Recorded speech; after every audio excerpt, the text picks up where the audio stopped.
E aí, beleza?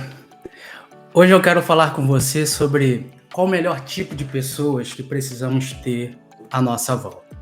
Pessoas com visões iguais à minha ou pessoas com visões diferentes da minha. Se você é um líder, né, ou entende que Deus tem esse chamado na sua vida, fique com a gente até o final, pois hoje vamos falar um pouco sobre a importância de liderar conforme os princípios de Deus. Beleza? Então, vamos lá. Eu quero começar a falar, no caso, sobre Gênesis, né? Sobre duas coisas, sobre a criação e sobre a queda do homem. Beleza? Quando a gente vê Deus criando as coisas, Deus começa a falar que aquilo era bom. Sabe, no primeiro dia ele fez algo e falou, poxa, isso é bom. No segundo dia também, ele criou algo e falou, isso é bom. No terceiro também, no quarto, no quinto, quando Deus fez o homem, né, no sexto dia, Deus falou, poxa, isso é muito bom. Só que, em algum momento, né, ali da criação, Deus olha e diz, isso não é bom. O que Deus viu que não era bom? Porque até então era bom, muito bom, mas chega um momento que isso não é bom. Por que Deus falou isso, né? Deus falou isso porque ele viu o homem sozinho. Não é bom que o homem esteja só. Tá? Então, por que Deus falou isso? A gente precisa entender algo aqui. Tá? Então, assim, Gênesis capítulo 1, versículo 26 e o 27 vai falar um pouco da criação. E aí, o versículo 26 diz assim, e disse Deus, façamos o homem à nossa imagem e à nossa semelhança. Então, a gente crê que Deus ele é trino, é a trindade, o Pai, o Filho e o Espírito Santo. Então, é um Deus só, mas ele é coletivo. Então, você vê o Pai, o Filho e o Espírito Santo, não é? Olhando para o homem que ele havia criado. Então, olha, o Pai, o Filho e o Espírito Santo, olhando para o homem que ele havia criado. E quando ele olha, ele fala, poxa, isso não é bom. Não é bom por quê? Porque naquele momento o homem ainda não estava parecido com Deus. Tá? Então, o que Deus faz? Deus vai e cria a mulher, cria Eva. E quando Adão acorda ali de um sono profundo e olha para Eva, Adão olha, poxa, e fala assim, isso é osso dos meus ossos, né? E carne da minha carne. Adão olha para Eva e vê alguém que é parecido com ele, mas ao mesmo tempo também é um pouco diferente dele. Tá? E com algumas curvas a mais e tudo mais. Então, naquele momento ali, o homem, junto com a mulher, estava mais parecido com Deus. Por quê? Porque o homem e a mulher agora se tornou algo também coletivo. Tá? O homem não estava mais sozinho. A gente tem que entender que Deus nunca esteve sozinho. Deus nunca esteve solitário. Então o homem também não podia ser solitário. Por isso que Deus criou a mulher. E aí a gente vê o seguinte, que, cara, no paraíso não tem espaço para ser solitário. Não tem espaço só para o eu ou para o meu. Não tem espaço para ser egoísta ou solitário. Tá? No paraíso existe para ser coletivo. Então, o que isso significa, né? Isso significa que você sozinho não é a imagem de Deus. Lembra lá, ó, Deus, o Pai, o Filho e o Espírito Santo. Se você estiver sozinho, Deus vai olhar e falar, poxa, não se parece comigo. Tá? Eu sozinho não me pareço com Deus. Agora, quando eu me conecto com outras pessoas, aí sim, nós nos tornamos parecidos com Deus. Porque Deus não é sozinho. Tá? Deus também é nós, é a trindade, é a coletividade. Deus é nós.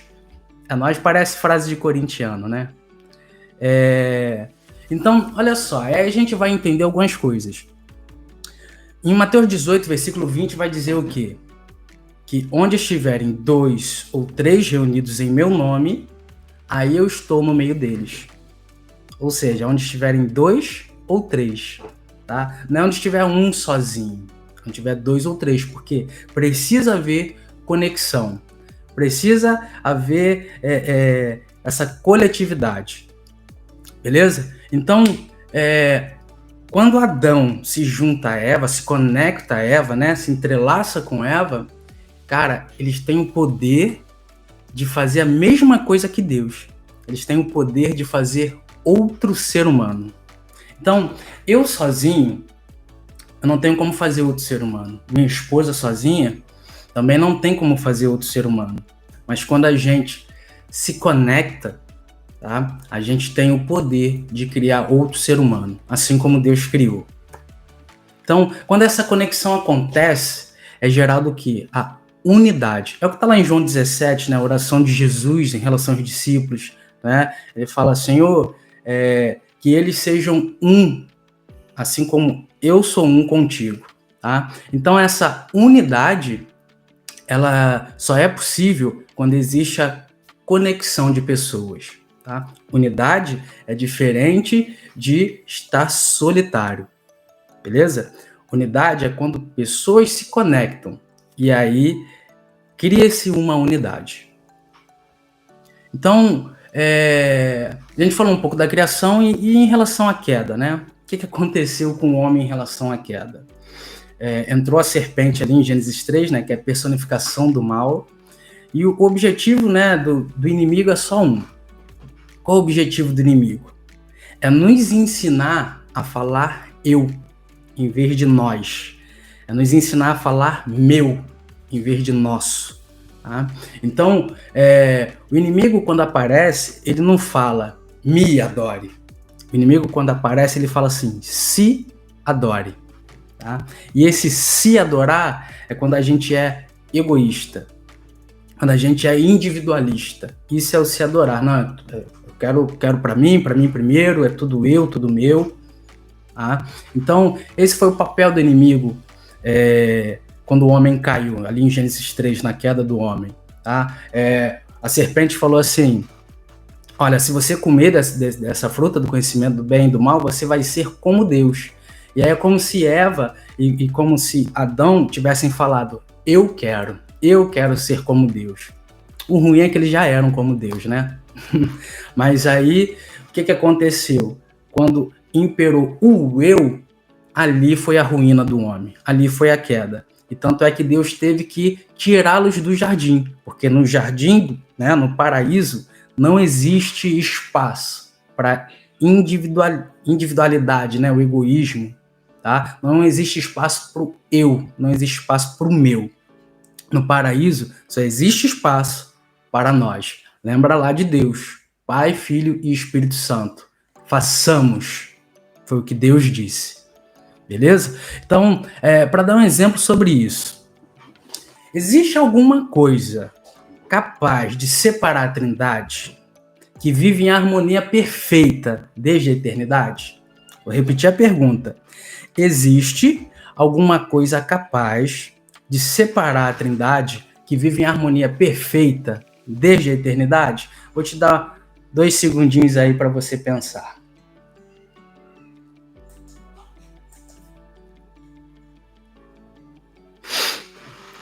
Bom, existe, né? O pecado. O pecado é capaz de separar a Trindade.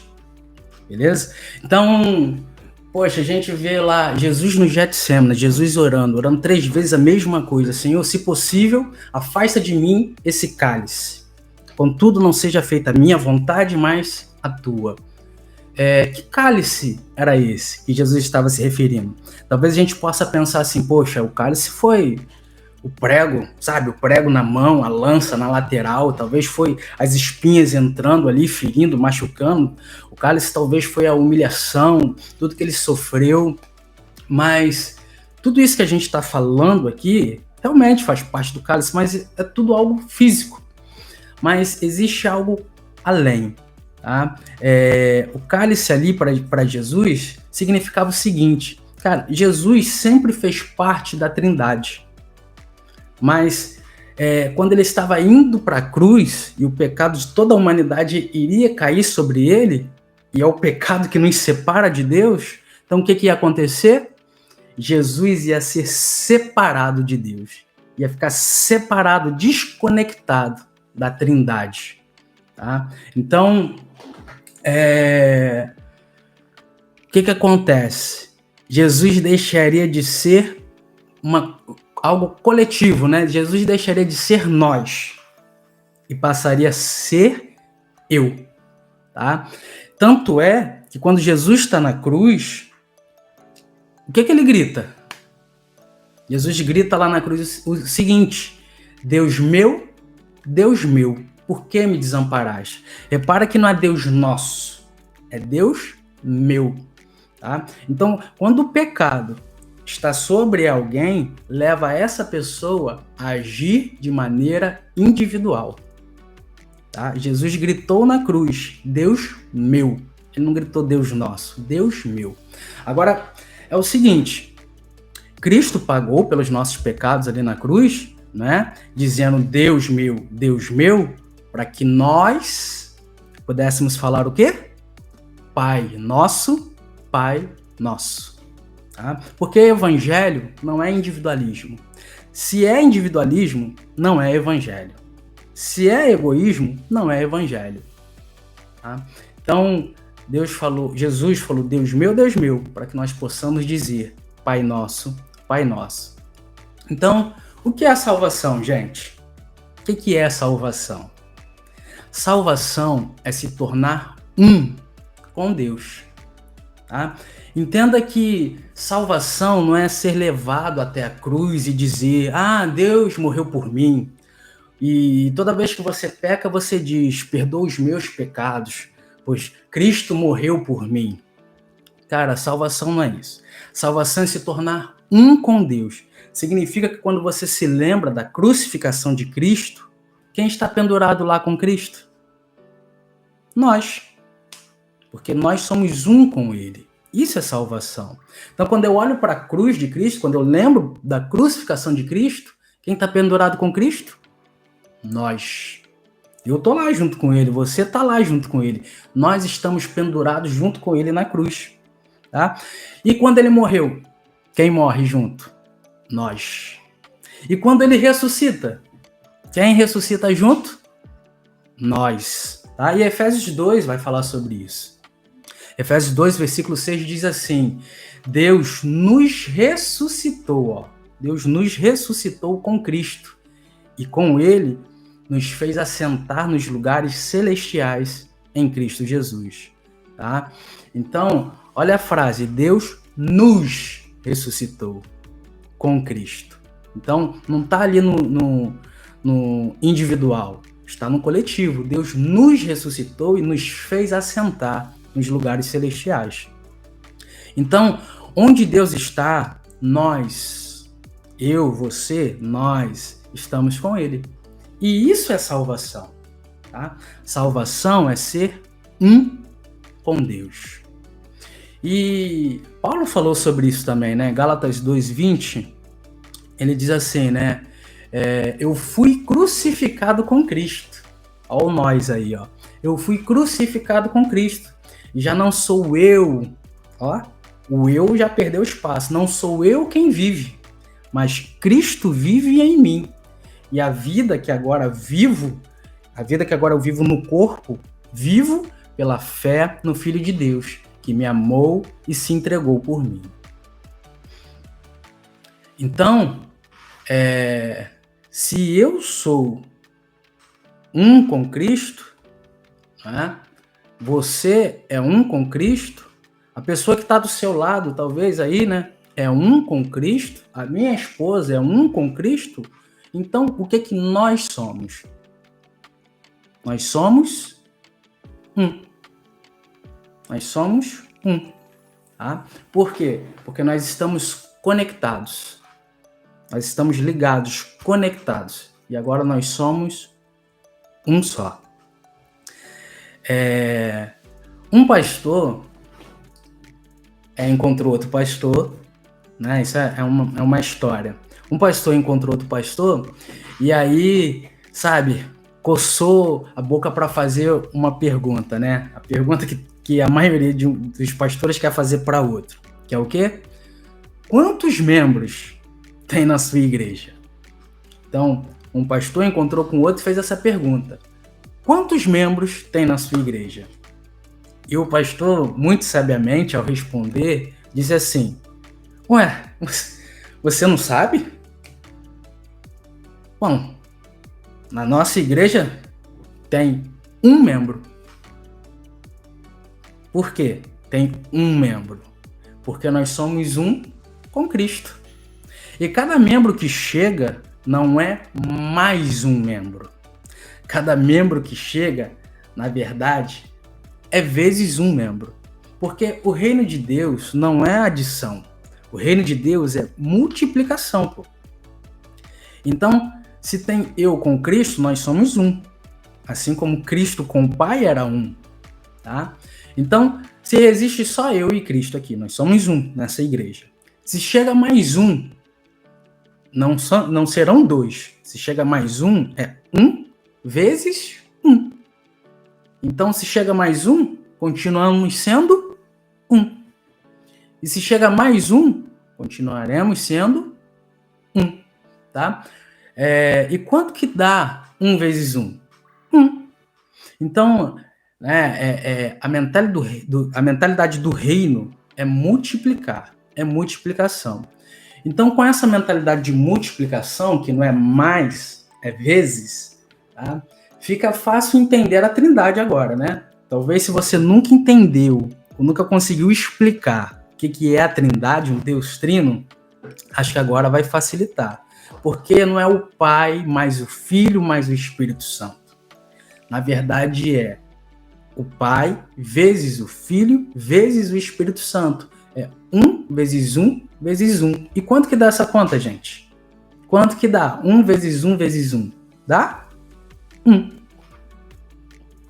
Então, quando chega mais uma pessoa na nossa igreja, a nossa igreja continua tendo um só membro.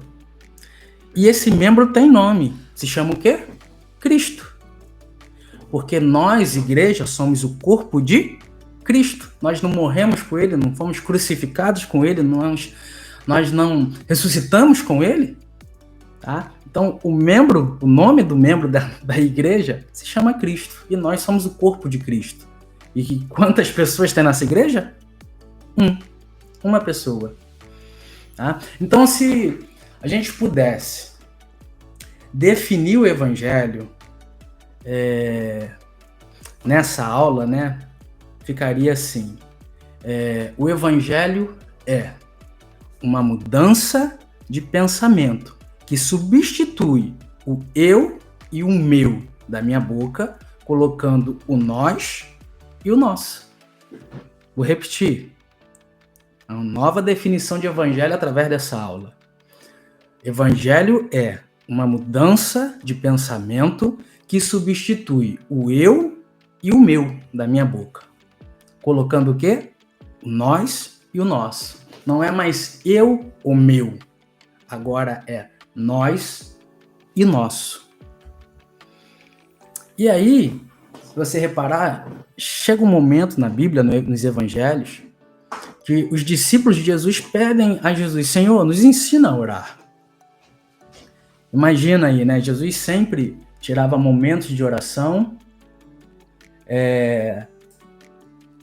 Jesus sempre tirava momentos de oração. E aí os discípulos chegam um momento que falam: Senhor, nos ensina a orar. E Jesus, deixa eu exemplificar aqui, tá? E Jesus deve ter dito assim: é fácil, pô. Quer aprender a orar? É só falar nosso. Só falar nosso. Sabe por quê? De quem é o Pai? O Pai é nosso. E de quem é o pão? O pão é nosso. E de quem são as tentações? Tentações são nossas. Os devedores? Nosso. Tudo nosso. Então, quer aprender a orar? Aprenda a orar falando nosso. Aprenda a orar na coletividade. Não é mais meu Pai, meu Deus, Deus meu, Deus meu. Não é mais meu. Agora é nosso. Pai nosso. Como é que é a oração? Pai nosso, venha a quem? A nós, o teu reino. Tá? Então isso significa que não existe avivamento só para você. Mas existe avivamento para nós. Às vezes a gente ora, tantas coisas não acontecem porque a gente está orando numa perspectiva individual. Mas quando a gente aprende a ser coletivo, as coisas acontecem. Então, Pai nosso, venha a nós o teu reino, o pão nosso de cada dia, né? Nos dai hoje. Desculpa, gente, vou voltar aqui na oração. Pai nosso que estás no céu, santificado seja o vosso nome. Venha a nós o vosso reino. Seja feita a vossa vontade, assim na terra como no céu. Então, o pão nosso, né, de cada dia, nos dá hoje. Então, no Evangelho, em relação ao pão, né, no Evangelho não tem bênção só para você. No Evangelho não existe bênção só para mim. A bênção é para nós. O pão é nosso. Tá? Então, o nosso pão de cada dia nos dá hoje. Perdoa-nos, né, as nossas ofensas. A ofensa também é nossa. Tá? Assim como nós perdoamos a quem nos tem ofendido. E não nos deixe cair em tentação, mas livra-nos do mal. Tá? Então, cara, em relação à tentação, quando você peca, eu caio junto. Quando eu peco, você cai junto. Porque evangelho é coletividade. Quer um exemplo bíblico? Acã. A Bíblia vai falar sobre Acã. Um único homem, né, fez aquilo que Deus falou para não fazer. E aí, quando toda a nação sai novamente para guerrear, mais de 30 morrem. Poxa, por causa de um. E você pode até falar, pô, mas isso é injusto. Pô, foi Adão que pecou, né? E agora todos nós temos, né, sofremos a consequência. Cara, mas o reino é coletivo. Mas tem também uma boa notícia. Sabe qual é a boa notícia? Se por causa de um, que foi Adão, que pecou, todos nós sofremos a consequência do pecado, também por causa de um, que foi Cristo, né? Pela santidade dele, pela ação dele, né? O seu sacrifício, todos nós também somos salvos. Pô. Evangelho é coletividade. O que um faz afeta os outros. Então, quando eu peco, você cai junto. Pô. Quando você peca, eu caio junto. Agora também, quando você ora, mano, isso também me fortalece. Quando você busca mais, se aprofunda mais na palavra, quando você estuda, quando você se santifica, isso de alguma maneira também impacta a minha vida, tá? Porque evangelho é comunidade, é coletividade. Não existe egoísmo no evangelho. Então, o que um faz afeta a todos.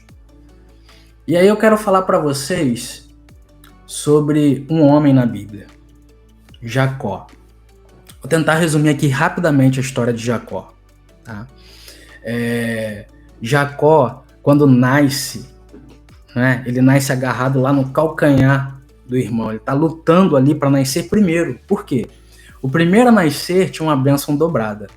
Então Jacó, desde o ventre materno, ele já lutava para ser abençoado. Tá? Então quando chega ali o momento de nascer, ele, lutando ali com o irmão para nascer primeiro, não conseguiu. Tá? Então não conseguiu aquela bênção da primogenitura no nascimento. Mas o que acontece depois? Jacó, ele está sempre atrás da bênção. E o que ele faz? Ele compra a bênção do irmão com um prato de lentilha.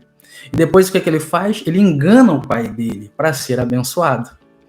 Né? Depois ele faz um voto com Deus, quando está fugindo do irmão, Jacó faz um voto com Deus para ser abençoado. Toda a história de Jacó está sempre correndo atrás da bênção. E quando ele está trabalhando para o sogro, ele tenta também ser abençoado ao trabalhar. Tá? Quando ele está voltando para se encontrar com seu irmão, ele luta com o anjo para quê? Para ser abençoado. O que ele diz? Né? A Bíblia diz que ao amanhecer já, o anjo queria ir embora, né? E Jacó agarra o anjo e fala, não, eu não te solto enquanto tu não me abençoares. E aí o que acontece? O anjo se volta para ele e pergunta o nome dele. Qual é o seu nome? E ele diz, pô, o meu nome é Jacó. Né? Aquele que sempre tentou ser abençoado. E aí o anjo responde, não te chamarás mais Jacó. Agora teu nome serás Israel. O que acontece, cara, quando Deus muda o nome de Jacó para Israel? Jacó deixa de ser uma pessoa para se tornar uma nação. Jacó deixou de ser aquele que busca uma bênção para ser uma nação. E aí quando ele passa a ser uma nação, ele deixa de ser eu, egoísta, sozinho, eu, meu, só para mim. Tá? E ele passa a ser uma nação, ele passa a ser nós, passa a ser coletivo. Então, quando Deus muda o nome de Jacó para Israel, Deus o abençoa. Então, é muito importante a gente entender isso, porque às vezes a gente está só na nossa individualidade, só no nosso egoísmo, está buscando a bênção só para a gente. Enquanto a gente está buscando a bênção só para a gente não consegue ser abençoado. Mas quando a nossa mentalidade, a nossa identidade muda para sermos uma comunidade, para sermos coletivos, cara, Deus nos abençoa. Então, a gente vai falar aqui também de Efésios, capítulo 4. Vai falar sobre o corpo, né? O corpo de Cristo, a igreja do Senhor. E esse texto, deixa eu só ver se tem alguma mensagem aqui. Esse texto de Efésios 4, a partir do versículo 11, vai falar o seguinte, vai falar sobre o crescimento e a maturidade da igreja. Quando fala, né, que Deus deu uns para apóstolos, outros para profetas, pastores, evangelistas e mestres, né? Mas como crescer e amadurecer? Paulo, ao escrever ali essa carta de Efésios 4, ele está falando da unidade, porque Efésios, capítulo 4, começa falando da vocação que temos que ter humildade nessa vocação, e ele começa a falar da unidade, porque é um só Senhor, um só Deus, né? Um só batismo, uma só fé, um só Espírito, e Paulo começa a falar da unidade, para depois ele entrar no exemplo do corpo em si. Tá? Então Paulo usa o exemplo do corpo para explicar a unidade. Por exemplo, vou beber água aqui. Ó. Ao beber água, a minha mão tem que segurar o copo bem firme. A minha boca vai ter que abrir. O meu braço tem que fazer o movimento para que o copo chegue até a minha boca. Então, cada parte do corpo faz uma função, só que todos possuem o mesmo objetivo, e isso é unidade. Então, unidade não é um chamado para todo mundo fazer a mesma coisa. Anote isso aí. Unidade não é um chamado para todo mundo fazer a mesma coisa. Unidade é um chamado para todos terem o mesmo objetivo. Beleza? Então, até o exemplo, né, que eu aprendi, que eu sempre compartilho. Imagine um diálogo entre a minha mão e a minha boca ao beber água. A mão fala assim, e aí, boca, tá ouvindo cabeça? Tá ouvindo o Thiago? Aí a boca fala, tô ouvindo, pô. Tô ouvindo o Thiago sim, e você? A mão responde, eu também tô ouvindo, pô. Tô ouvindo o Thiago sim, tô ouvindo cabeça. Mas, diz aí, boca, o que ele falou pra você? E a boca fala assim, o Thiago falou pra eu abrir. E a mão diz, poxa, estranho, porque pra mim ele falou pra eu fechar. Né? Mas aí a boca responde, não, tem certeza que você tá ouvindo certo? Tem certeza que você tá ouvindo o Thiago certo? Porque ele foi muito claro pra mim, pra dizer que é pra abrir, não é pra fechar não. E a mão fala, não, cara, eu ouvi ele falar que é pra fechar. Não sei de onde você tá tirando essa coisa que é pra abrir. né? Então esse é um diálogo entre a mão e a boca. Agora, se a gente, através desse diálogo, né, a gente pode perceber que cada um tem uma função específica, mas para o benefício do corpo inteiro. Qual é o objetivo? O objetivo é matar a sede. Tá? Esse é o objetivo em comum. Então, cada um vai fazer uma função diferenciada, vai fazer uma função diferente. E aí a gente entende por que existe muita competição no reino de Deus, muita rivalidade, competição no reino de Deus. Porque a gente está olhando apenas para o que o outro faz, em vez de olhar o porquê, ou para quem é feito. Tá? Então, quando a gente olha só o que o outro está fazendo, aí parece que, né, algo não faz sentido para a gente. Tá? Então, é que nem a mão e a boca. A mão teve que fechar e a boca abrir. Então, o que um fez não faz sentido para o outro. Então, a gente não tem que olhar o que o outro está fazendo. A gente tem que olhar o porquê o outro está fazendo. Ou para quem o outro está fazendo. Tá? Então, Efésios 4, versículo 11, vai dizer, né, dos 5 ministérios. A uns Deus deu para apóstolos, outro para profetas, outro para evangelistas, outro para pastores e outros para mestres. Para quê? Para a edificação da igreja. Tá? Então, o objetivo de Deus dar ministérios diferentes para as pessoas é para que a igreja viesse a crescer e a amadurecer. Então, existe até um autor chamado Alan Hirsch, ele escreveu um livro chamado 5Q, e ele diz que esses ministérios aí não é somente para a liderança da igreja, porque Efésios não é uma carta pastoral. Efésios foi uma carta que Paulo escreveu para a igreja, para ser lido na igreja, para todos. Tá? Então, esses 5 ministérios não é só para liderança. Ele vai dizer que é muito além disso. Tá? Ele vai dizer, esse autor, ele vai dizer que todo mundo no mundo, né, tem um chamado para um desses 5 ministérios. Vou dar um exemplo. Por exemplo, apóstolo. Quem é um apóstolo hoje? O apóstolo hoje é o cara que é visionário, o cara que é empreendedor, aquele que vê a necessidade, sabe, do local e ele vem para suprir a necessidade. Esse é o apóstolo de hoje. É o cara que é empreendedor, é empresário. Tá? E quem é o profeta? Quem é o profeta hoje? É aquela pessoa que tem senso de justiça. Aquele que busca aquilo que é certo, sabe? Tipo o policial, né? O advogado, o desembargador, o juiz. Então, toda essa galera aí que tem aquele senso de justiça, ele tem, né, esse chamado ministerial como se fosse o profeta.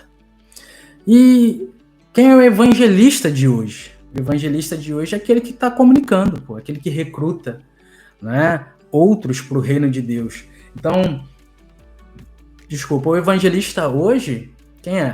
É o influenciador digital. O evangelista hoje é o comunicador, né, o cara que está na rádio, está na TV, tá fazendo um podcast, ele está comunicando, ele está recrutando, está influenciando pessoas. Esse é o evangelista de hoje. E quem é o pastor de hoje, da nossa geração? O pastor de hoje é aquele que cuida, aquele que ama a comunidade, né? Então você vê enfermeiros, cuidadores, médicos, toda essa galera aí cuida de outros. Tá? E quem são os mestres da nossa geração? Esse é mais fácil, né? Os mestres da nossa geração são aqueles que são acadêmicos, pesquisadores, que são professores, aqueles que ensinam a outros. Tá? Então, olha que legal, gente.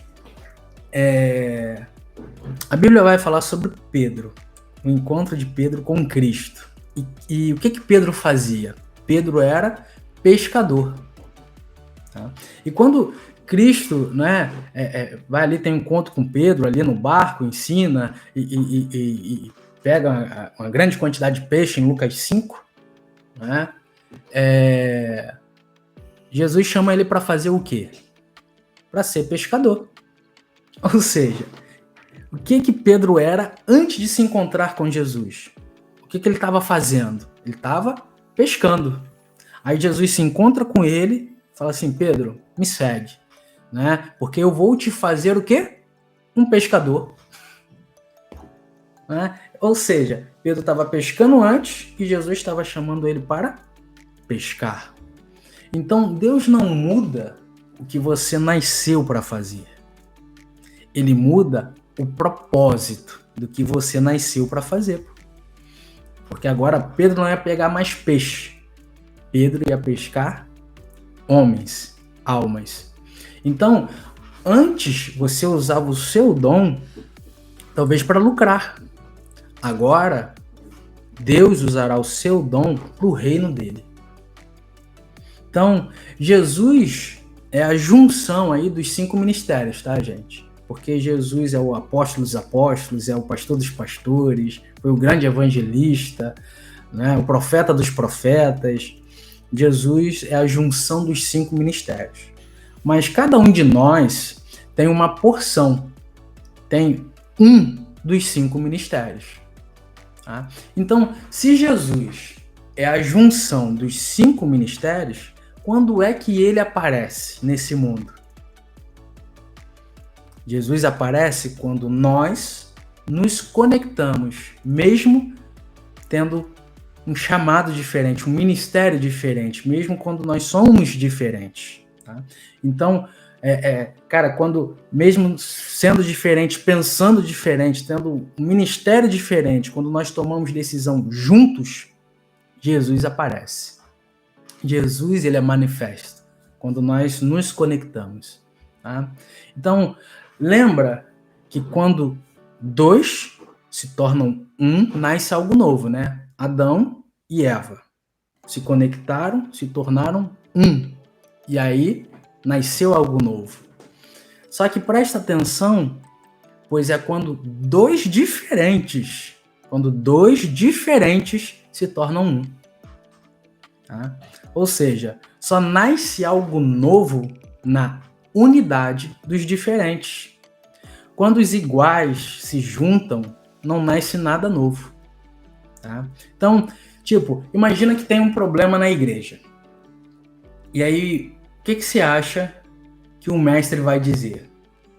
Aquele que tem um chamado, né? um ministério para ser mestre. Ele vai dizer o seguinte, olha, nós precisamos ensinar mais. Mas o que o profeta vai dizer? O profeta vai dizer o seguinte, nós precisamos orar mais sobre isso. E o que o evangelista vai dizer? O evangelista vai dizer, nós precisamos ir para as ruas, a gente precisa ganhar novas pessoas. E o que o apóstolo vai dizer? O apóstolo vai dizer, olha, nós precisamos criar algo novo, um novo projeto, uma nova ideia, a gente tem que fazer algo novo. E o que o pastor vai dizer quando um problema aparece na igreja? Nós precisamos visitar mais, cuidar mais das pessoas. E aí eu pergunto, qual deles está certo? Eu vou te dar mais 2, 3 segundinhos aí para você responder. Qual deles está certo? Porque cada um deu uma sugestão diferente, né?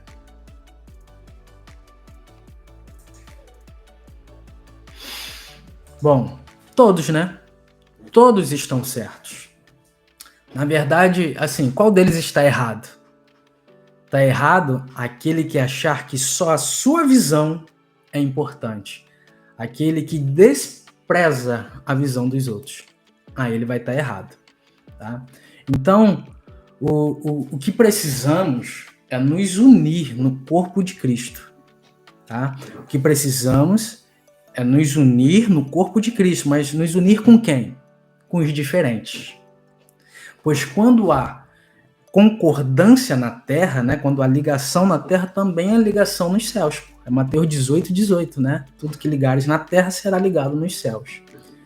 Só que precisa ser com alguém diferente, com um ministério diferente do nosso.